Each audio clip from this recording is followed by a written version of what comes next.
Well, good morning. Good morning, Newport. Welcome to the Newport Chamber's Wake Up Newport program this morning. I'm Alberto Sandoval, Assistant Vice Chancellor of Community and Government Relations at UC Irvine. It's great to see you all this morning. We've got a wonderful speaker. It's great to see the students back.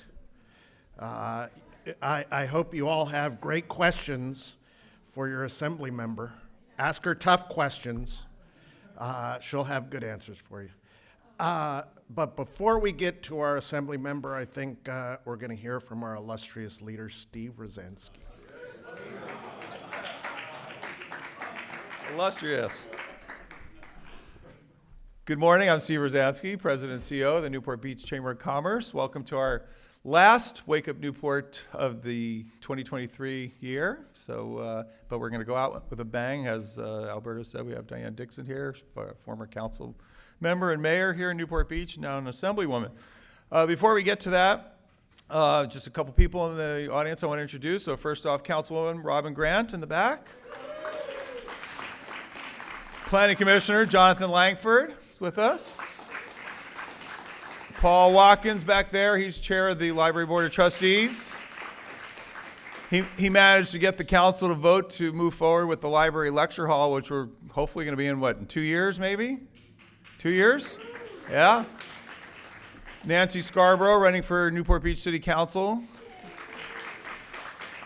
I think that covers, I probably missed somebody here, but we'll get on with our program because I want to hear what Diane has to say about Sacramento. She's been up there a year now, so she's had her struggles. I've heard her talk before, and it's quite interesting, actually. So I'm going to turn it back over to Alberto, and she'll introduce our guest. Thank you.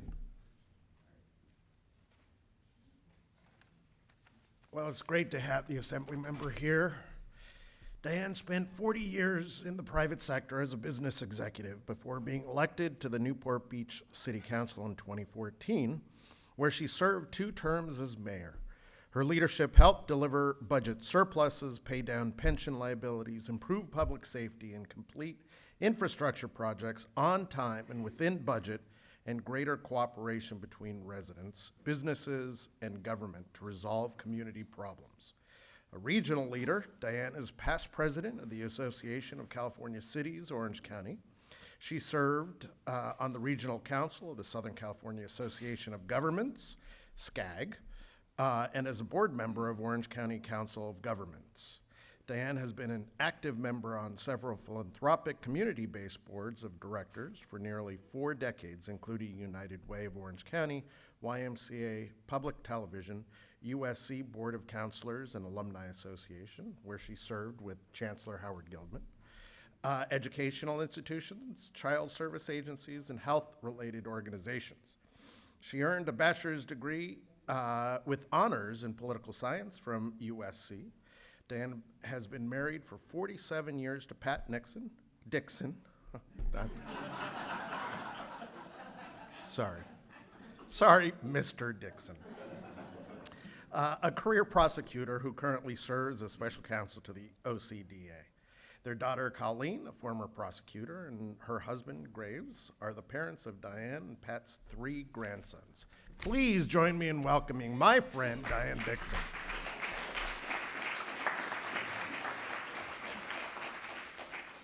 Well, good morning, all. Excuse my voice, I have to say. This sounds good compared to what it was a couple days ago where I've seemed to lose my voice. I don't know, this job, I guess, is a lot of talking. So good morning and thank you. And you know, when Alberto just said, of course, I was on the Newport Beach City Council, and it was 10 years ago, and I think of this room, we've had the Chamber has sponsored many candidate forums, and we would lined up here. And when I first ran for city council, or decided to run for city council, I just realized that it was 2013. And then in 2014, we had the candidate forum. So here I am, and why did I go to Sacramento? People often ask me, why would I go? It was really, who else would go? No one wanted to go, and why is that? And that's my story today, is that a lot of things are happening in Sacramento. A lot of people, many people, and particularly for our young Newport Harbor High School students who are very engaged in business. We all need to know what happens in Sacramento, because whatever happens in Sacramento affects everyone's life. And actually, I will say to people, I'm Diane Dixon, and I'm an assembly member. I represent the 72nd District. That's, I should tell you, describe that. It's Seal Beach, Huntington Beach, Newport Beach, Laguna Beach. Then I go inland, Laguna Woods, Laguna Hills, Aliso Viejo, and Lake Forest, South County. I believe I have the best district in all of California, the Coastal District. And Senator Janet Wynn and she has the other half of the complete, she has 2 assembly districts in her Senate district. And we do have the best districts. There are a lot of issues, different issues than in other parts of Orange County and the other 34 cities, but very important issues, especially related to our coastal issues and our beaches and our sand erosion and business and economy and homelessness. We have many of the same, and crime. We have many of the same issues. But many people say, well, what does somebody in the assembly do? What is the assembly? So you go through some basic, we have Congress, there's the Senate, and there's the House of Representatives. Well, the assembly is just like the House of Representatives. And people will say, well, I'm not really interested in the assembly or what's going on in Sacramento because I'm really focused on Congress. There's a lot going on in Washington, D.C. And I will say to anyone, you ignore Sacramento at your peril. Because whatever you don't like about what's happening in Congress, it starts in Sacramento, and it truly does. And so people say, well, how is it? And not to start out on a negative, because I don't see it negatively, I see it as a challenge. I say, whatever you think about Sacramento, if you think about it, and all these problems that we have in our communities these days, from homelessness to crime to affordability to inflation, economy, it usually starts in Sacramento. And that's why I am in Sacramento, because we have to step up. I felt, instead of sitting here after I served my 8 years on the Newport Beach City Council and 2 terms as mayor, I'm happy to be in Sacramento. No one else would do it. I'm not a martyr to it, but I just think we need to have a voice in Sacramento to protect our cities. And that's very important. It's a very important priority to me, to protect our cities and to protect our state and to make California the Golden State again.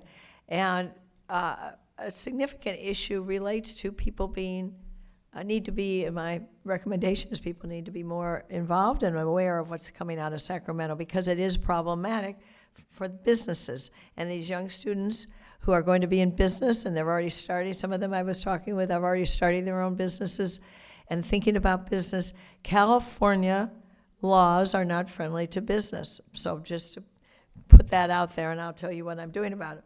But anyway, let me just talk about what happens in Sacramento. So 9 months, we go from January to September 14th in this year. And then we have been in interim session or in recess from September 14th until January 2nd. And so what I do during the week as well as in the district is as I'm making the rounds to the district, because I have 8 cities, as I described. So I really here to help our cities. Ronald Reagan had an interesting quote. Let me just grab my water real quick.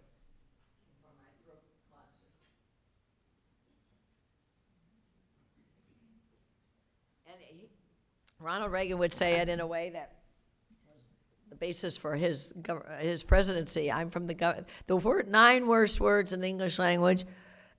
I'm from the government, I'm here to help. He wanted to reduce the size of government. I get it. But I say, I'm from the government, I truly am here to help you. I'm from Sacramento, and I want to make your lives, your business lives, better if I can. I'm sorry for my voice. But anyway, somebody had to go to Sacramento. It came to me as a council person in about 2017. We started to see all these bills becoming laws, over 300 since then in the last 4 or 5 years, related to land use, relating to zoning, relating to essentially taking power away from local government. Having served on the Newport Beach City Council, I would say to staff, and serving while I was serving, I'd say to staff, well, what is this on the agenda that we're amending the municipal code to do such and such related to land use and zoning, use of property? Well, this is a new law, a new law, a new law, a new mandate, a new mandate, a new mandate. From whom? Well, from Sacramento. Really? What's an ADU? I didn't even know what an ADU. And some of you will remember we were all dealing with this as some accessory dwelling units. That's a government coined term. And so in then 2017, the new laws were starting to impose, or take away, I should say, take away permitting requirements that local cities had imposed or had developed over their course of history. And suddenly these authorities were taken away and going to Sacramento. And I said, well, I'm going to go to Sacramento and figure out what's going on. Well, a lot's going on. And since then, there have been like more hundreds of bills. And so now I'm at the point where I'm saying, how can we make these bills? We've got to live with them related to housing and affordable housing. It truly is a problem. And a lot of bills have been introduced, a lot of new laws have been introduced that take away the power of local government. Now I'm going to try to bring a little bit of it back, one little bit at a time. And it's hard. So I sit on the local government committee. I sit on several committees, local government, judiciary, appropriations. On appropriations, I see pretty much every single bill, because most all bills have appropriation, have money assigned to them, and business and professions, and accountability and administrative review. But on local government, there'd be bills. We meet every week, and there'd be bills that come forward that I'm looking at the night before the committee meeting, and then I go, oh my goodness, what is this going to do? Well, I would call Simone Churches at the city of Newport Beach, because he's the planning and community development director. And I said, Simone, have you heard about this bill? This is going to require this. The city's taking another strip away of the city's responsibilities. For example, a real bill that became law that gives a homeowner the right, and I'm a property rights person, first and foremost, but it gives the homeowner the right to expand their square footage on their property without adding parking. And in our municipal code, our city's municipal code would require one additional parking spot. Well, this bill would say cities are not required to have parking, to create a new parking space or in the garage. And I said, Simone, what do you think about this? Well, we don't, where are we going to put people anyway? Where so many laws relate to taking away parking requirements. The state of California wants people to make driving so difficult that they can't drive a car or get on public transportation.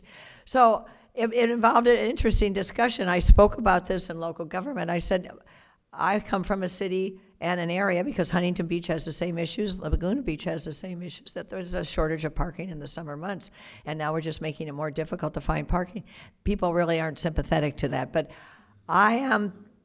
that's my point. In Sacramento, I am making points of representing local government and local concerns. There was another bill that I spoke against that would require this is the stuff that happens in Sacramento, and I just feel someone's got to talk about it, to require every city and every county to do an annual inventory of public restrooms.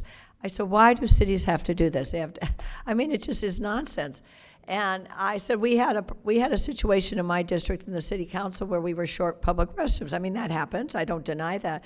And at 2 a.m. when all the bars close, the migration of people back to their homes or cars, they kind of stop along the way at little planters and relieve themselves. That's true, and the residents wanted some relief. And so the city of Newport Beach, Public Works, I said, what can we do about this? Where can we put a public bathroom? And we were building a new fire station, moving from Lido over to the new one on fire station number 2 with the Peninsula Fire Station. And the Public Works had a great idea. Well, we're going to put 2 public restrooms in the parking lot in addition to the interior restrooms. And that's great. So I told the story at local government committee that cities can solve these problems on their own. They do not need the state to come in and tell them how many bathrooms they're supposed to have, because the next year there'd be another bill that says every 500 feet there should be a public restroom. I speculate on that. I don't know. So I am there in Sacramento. It is a supermajority state, and I'm in the superminority. And so all I could really do is have a voice.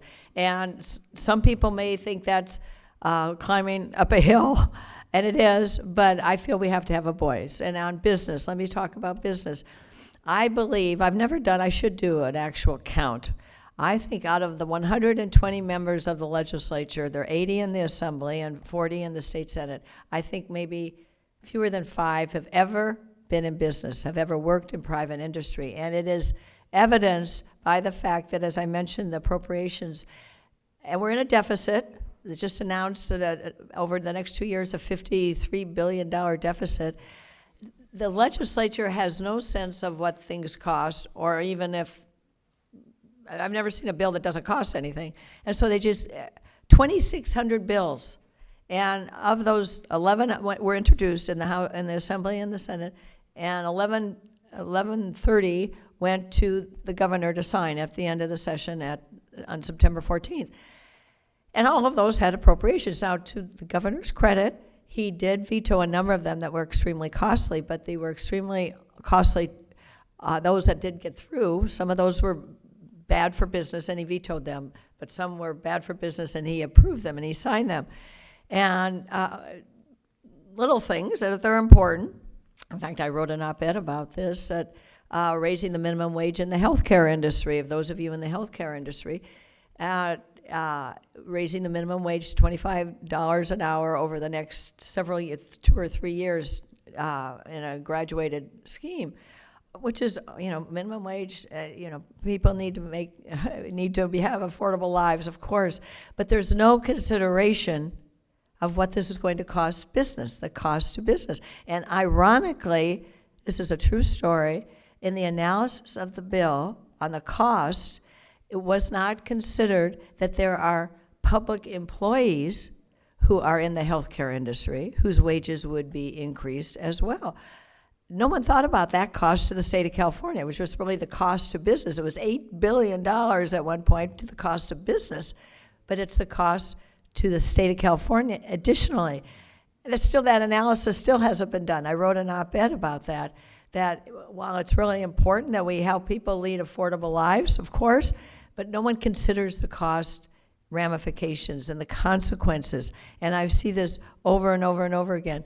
And we know that business, small business especially, small business is the backbone of our economy. Small business is leaving California.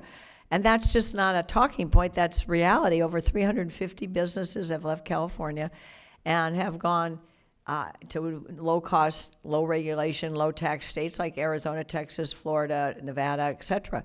What I have learned in that exodus out of California is many businesses want to be in California. It's a fabulous market to do business in California, but they go to Arizona and ship into California. So the consequences, I mentioned the deficit, the $53 million deficit. What a coincidence that the IRS have released this data several months ago. 53 million, same number, $53 billion of taxpayer taxable income payments that formerly were paid to the state of California. In the state of California, their federal taxes, income taxes, U.S. taxes, paid in California, are now being paid in other states. People have moved, and they can see it in the tax payments. So the income that would come to the state of California is now going to Florida, Arizona, Texas, et cetera. And it's so, coincidentally, it corresponds to our deficit. No one has really talked about that. I mean, give or take $1 billion, it's the same money. And now it will be going into this next legislative session. We go back January 2nd. A whole new session, new bills. I've got a legislative program, but we'll see what the governor comes out with his budget in January, and everybody knows there'll be a deficit. The tax revenues for the tax payments for state taxes were delayed until November 15th, so it came in significantly below what their target was. So there's going to be some difficult discussions about spending, but what I've never heard is where they cut, and that's what I talk about. There's no program elimination. When I was on the city council, every year there's a very disciplined system of budgeting. You project your revenues, and you create a budget based on projected revenues, and you really want to be conservative and just understate the revenues and understate spending because you don't know what's going to happen. California, there's no sense. The governor says we have a deficit. The legislature still passes bills that override that deficit. And the way they paper over it, because there's a constitutional amendment that the legislature must submit a balanced budget, and what they do is they will just defer spending. They won't cut a program. I'm not knowing any program that's cut. They'll just defer it to the next fiscal year. Well, that little trick, that budgetary trick, won't work when the next fiscal year, the next 2 or 3 fiscal years are projected to have a deficit. So they just keep pushing out. The same level of spending, they'll hold it, but it's just pushing out planned spending to the future years. So they're always hoping that it gets better. Well, with people leaving, and we've lost a congressional district, as many people know, we'll see. I don't know, it's not disaster. It's just that we need, my belief is we need to be smarter about spending. And with a supermajority is not, it's all, everybody has their favorite program and they want to have it funded, and it costs business. At the end of the day, it's a cost to business. I am really the business person in Sacramento, having served in private industry my whole career. I understand business, I understand profit and loss, I understand balance. Nobody, in fact, I'll tell a story.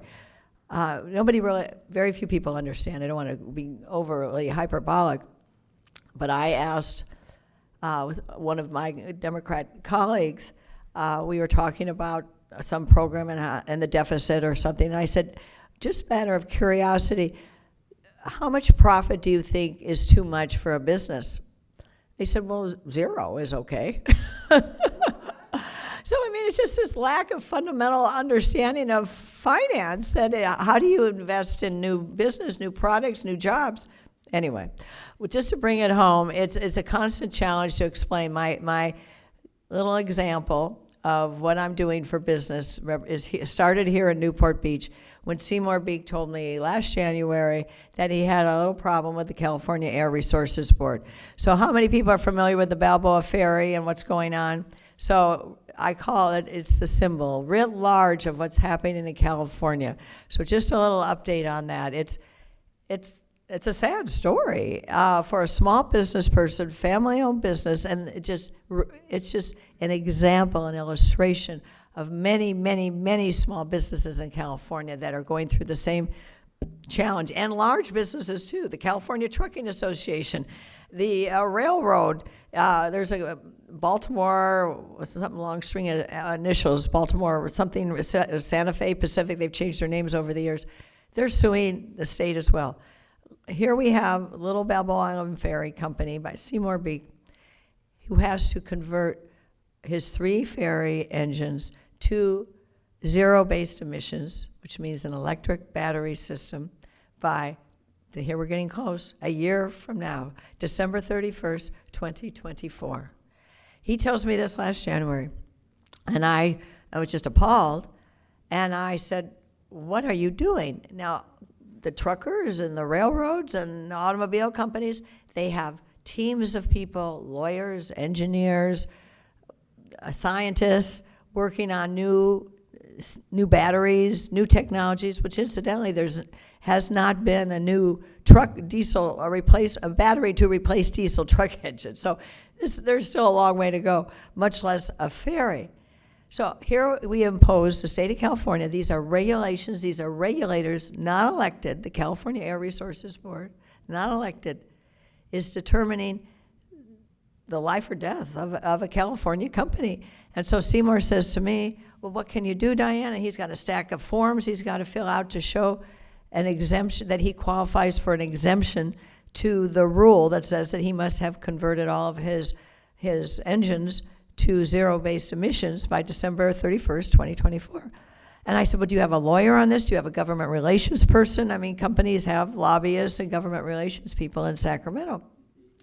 And he said, Diane, I'm just a little ferry company. I don't have the money to do this, much less create the new technology that does not exist. So fast forward all these many months, I've now met with CARB several times.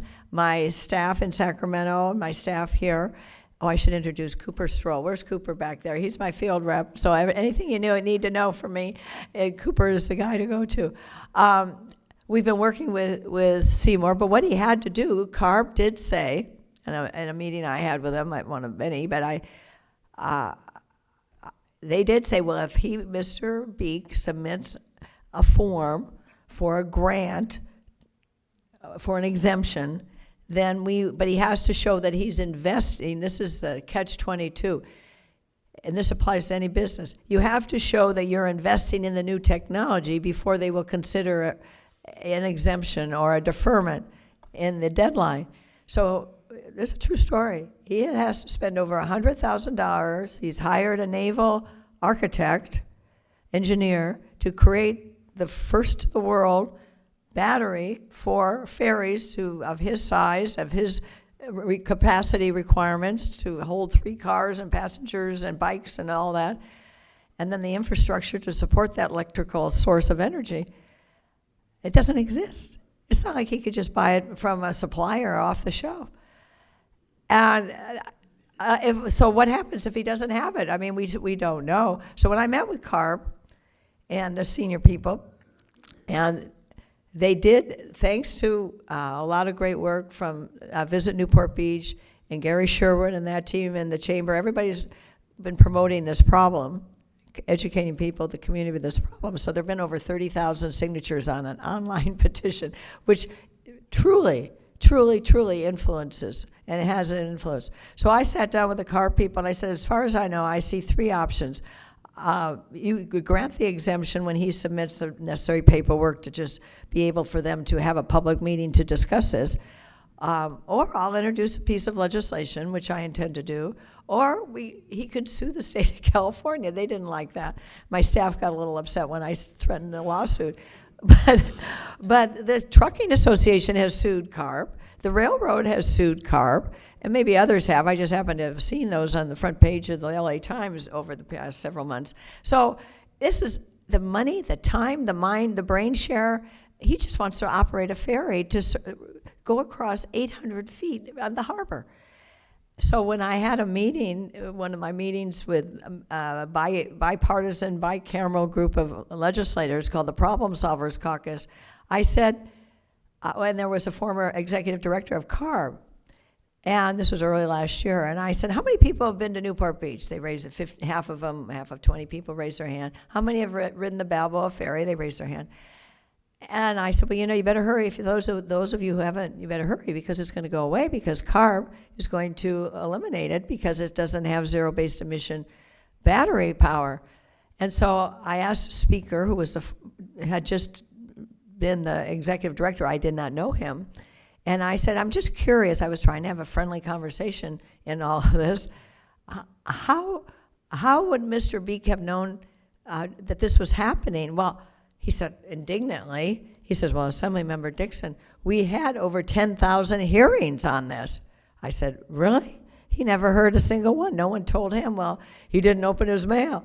So the burden is on the small business person. They're trying to run a business, trying to make some money, trying to do the public service, and CARB is up there making these dictatorial edicts and mandates. Keep your fingers crossed. No, there are no guarantees, but Seymour submitted his application this thick. It's just mind-blowing and mind-boggling. So I will continue to make this a story. When I introduce my bill in January to save the Balboa Ferry, it'll be a big deal.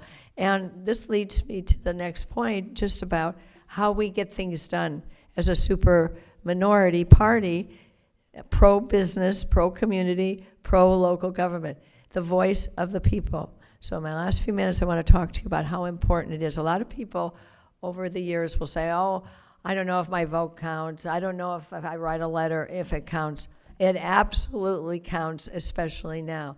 And when I get letters from the California Chamber of Commerce, and in that letter would be all the chambers of commerce of California are listed by name, and I look for the Newport Beach Chamber of Commerce, and there's a letter encapsulated in the California Chamber point of view.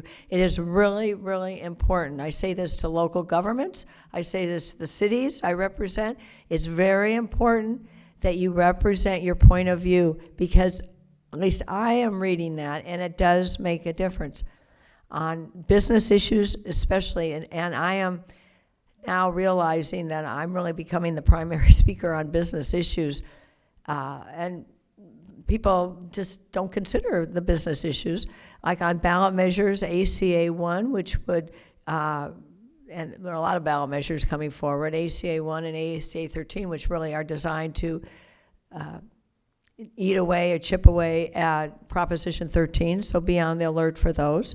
I've signed the ballot argument, it's public information. I've signed the ballot argument no on ACA 1, a $10 billion bond measure on the March ballot.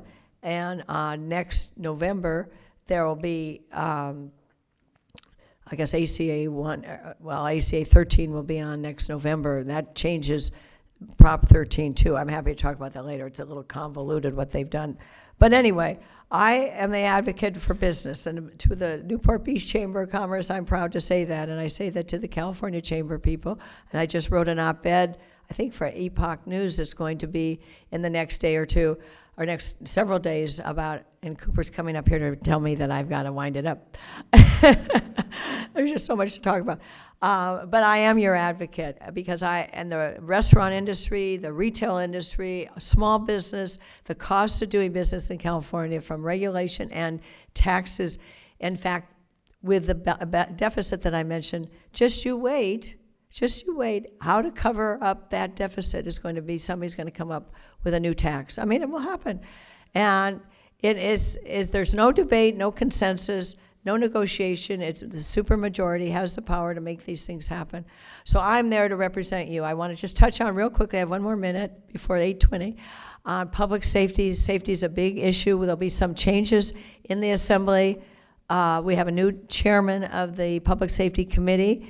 The former chair, appointed by the Speaker, did not believe in enhancements for any major crime, and that because of the voice of the people, as I was just talking about, letter writing, news release, social media, we and it was bipartisan, we were able to change the committee vote that would enhance to make it a strong, serious felony for child trafficking. It's hard to believe that the Democrat majority in the Public Safety Committee did not want to enhance the penalty for strong and to make child trafficking a serious felony. We made so much of a ruckus about this on news media and social media that the governor actually said, Newsom actually said to the public safety chair, you've got to hear this again and have a different result. So Reggie Jones Sawyer, the chair of public safety, had the hearing. He was really mad. He banged that gavel and he was going to shatter every window in the Capitol because he had to have this hearing again. He did it and changed the vote. It passed out of the committee to enhance the penalty, first strike, for a child trafficking. It seems so obvious. Went to appropriations, passed, went to the floor of the Assembly, passed unanimously. It only passed because people got involved. People wrote, people did social media, it was all over the news media. So it really taught me, reaffirmed for me how important it is to hear from the people. Don't be cynical, don't think it doesn't matter. It does matter now more than ever. And so that's my message to people. Be engaged, watch what's going on in Sacramento. I'll be your watchdog. How many people receive my weekly emails? My staff does a fabulous job keeping people informed. If you don't have that information, tell Cooper, give Cooper your card, because it is valuable. Your voice matters, certainly matters to me. I'm up there representing all of you. I can't just by thinking that I'm an expert on all these issues, but if they relate to local government, they relate to how business is done in local communities and safety. I am here for our cities, and it's a battle, but I don't mind being up there to fight. But I'm fighting for you. I need to hear from you. I need to hear from our cities. So Steve, you tell the city of Newport Beach they have to let me know what's going on some of these bills, because 2,600 bills, I can't know them all. But I have to hear from all of you. Please be engaged. It's very easy to get engaged on the website, the Assembly, bills. Chamber does a great job of keeping people informed. But anyway, so I have to turn it over to questions. I would love to turn it over to questions. So before we're out, Sheldon, yes? Okay, how do they come up with these bills? Because it's like common sense has gone out. Well, I'll tell you, you know what I learned? That's a very good question. Oh, thank you. I call it legislation, policy making by exception. It's like a legislator knows one person who had one experience that was something interpreted in the law to clarify a law. One person. And so it becomes very emotional. That sometimes it's unfortunate or what have you, but we have to change the law because one person had an unfortunate experience. Instead of trying to interpret it a different way or work it through, it's one person, literally one person. So the one person will come before a committee hearing, and there'll be tears, and I've said this, it's really an unfortunate situation, but couldn't we do it this way, or couldn't we do it that way, or is this a big problem or just a one-person problem? A lot of them are one-person problems. And my son or my sister, my neighbor. And so we need to change the entire law in the state of California. This is where it comes from. Also, that's point number one. Point number two, I'll give you these numbers. There are 80 members of the state assembly. There are 18 Republicans. That means there are 62 Democrats. It takes 41 votes to pass a bill. So there's a huge margin. They all, a Democrat told me this, because there's 62 Democrats. There are a lot of mouths to feed in Democrat land. So every Democrat wants a bill, and every Democrat wants to help that one person with that emotional issue or whatever the issue is. So we Republicans limit our bills to maybe 12 or 15. The average number of bills that a Democrat introduces, like 30 or 40 bills. I didn't know that until at the end of the session. They get organized in appropriations, because every bill goes before appropriations, and I'm on that committee, as I said. So they're all organized by author. I see these authors, the list is this long. Some people have done 40 bills. It's overwhelming, and there's no end to that. I would like to I'd like to take a stand. I'm not going to introduce a single bill, but what good would that do? Everybody wants to do it, and everybody is trying to fix one little problem in the law, and this is why we have crazy laws. Yes, back there, or Paul, and then the next one.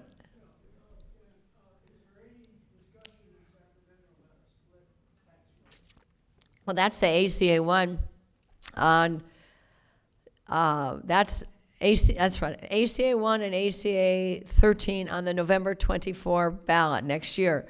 ACA 1 would reduce from a 2/3 to a 55% majority vote for any bond measure. And so it's going to be confusing, because it will say for affordable housing and infrastructure. It's not so confusing, it's just that will create the emotional pull. Oh, sure, we need to make it easier to build affordable housing, perhaps. Housing there are a lot of other issues that could happen before that, but yes, that's chipping away reducing from 2/3 vote, that's in the state constitution, to 55%. When every city in Orange County requires a 2/3 vote just to submit it to the people. This will upend Prop 13, and it will be a slippery slope. There's also, that's what I referred to earlier, ACA 13. Now this is a year from now. There's a proposition on the March ballot that's different. So just remember, ACA 1 and ACA 13, I don't know the ballot numbers. ACA 13 is a clever. What it would do is require, so the ACA 1, 2/3 to 55%. ACA 13 would require a 2/3 vote if someone wanted to reduce taxes. So to increase taxes, they want to do it easier with 55%. To reduce taxes, they want to make it harder to reduce your taxes, require a 2/3 vote. Very clever. So what I hope is that people will be so confused, they'll just vote no for both of them. So that's what I hope. Yes, ma'am. Yes, I don't know. I listened to the Newport Beach City Council, and I've heard of drug addiction or the mentally ill. They're not providing. You're right. Okay. That's a very important issue. We had a town hall meeting here a couple weeks ago about that. And this has been an issue since I've been on the city council for many cities in Orange County. And it's getting worse. But I'm trying. I have got unanimous support, bipartisan, bicameral support to do a study on sober living homes, because there are two different streams here, on sober living homes in California to know if people are actually getting rehabilitated, and just getting some data. There's no data. So we can't say not in our neighborhood or whatever until we have data to see, are these people getting well? Because really that's the whole objective. These people should be getting the treatment, the medical treatment, the counseling that they need to address their addiction. So when I get that report back, it's a state audit, will be coming back later this spring. Then I could form some legislation. Over here, that's sober living. There is a new term called social rehabilitation. It's not so new, but it's now going to be bigger. People are going to be more aware of it because I mentioned the March election. On the March election primary ballot, there'll be Proposition 1 that has been numbered. 1 is a $10 billion bond measure for mental illness funding at the county level. And some parts of that are good. I've actually authored the no vote for this reason.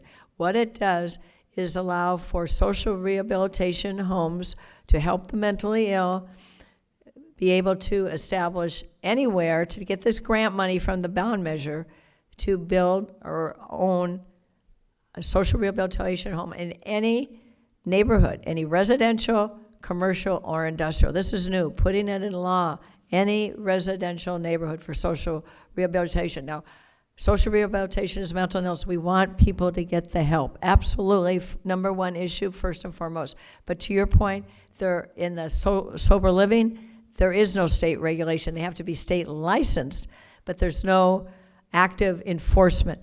One of my bills that I'm going to be doing this next session as a result of this audit will be to allow cities to be able to enforce state regulations. Just like cities, police departments enforce state law on vehicle codes, why can't cities enforce state law on sober living homes? There's no enforcement.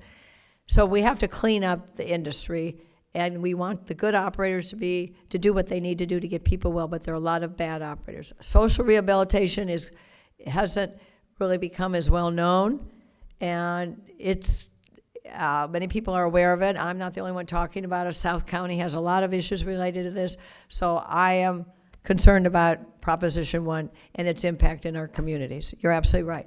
Yes, sir. You know, you're probably right. In fact, there are examples. Did I just hear? Well, there are many agencies at the state and local and federal level that get involved in these kinds of things. That's, it's former federal, the original source was federal government, then it's in the city and the state gets involved. There are multiple agencies. What typically happens, one agency will take the lead, and like when we had landslides here in Newport Beach, and we had to get state approval that it's an emergency, and so we did that. And then FEMA comes and looks to the state to manage this. There are procedures, emergency procedures. I think from the resident level or the community level, there's think that who's doing what. It really comes down to a communications and the agency. There is a lead agency that needs to be communicated. And I don't know in that instance, I don't know who that agency was. But they should do a better job. The city of Tustin, I think what I read, I only know what I read, waiting for the federal government to come in and do the asbestos cleanup and decide. It's just those early days somebody has to figure out who's in charge. And that's usually the problem. There are too many agencies, but one agency has to be in charge. Well, thank you. All right, am I out of time? I'm out of time. All right, well, ladies and gentlemen, thank you so much for being here early this morning. I love talking with you. If there's anything I could do, just let me know and let Cooper know. And I'm from the government. I'm here to help.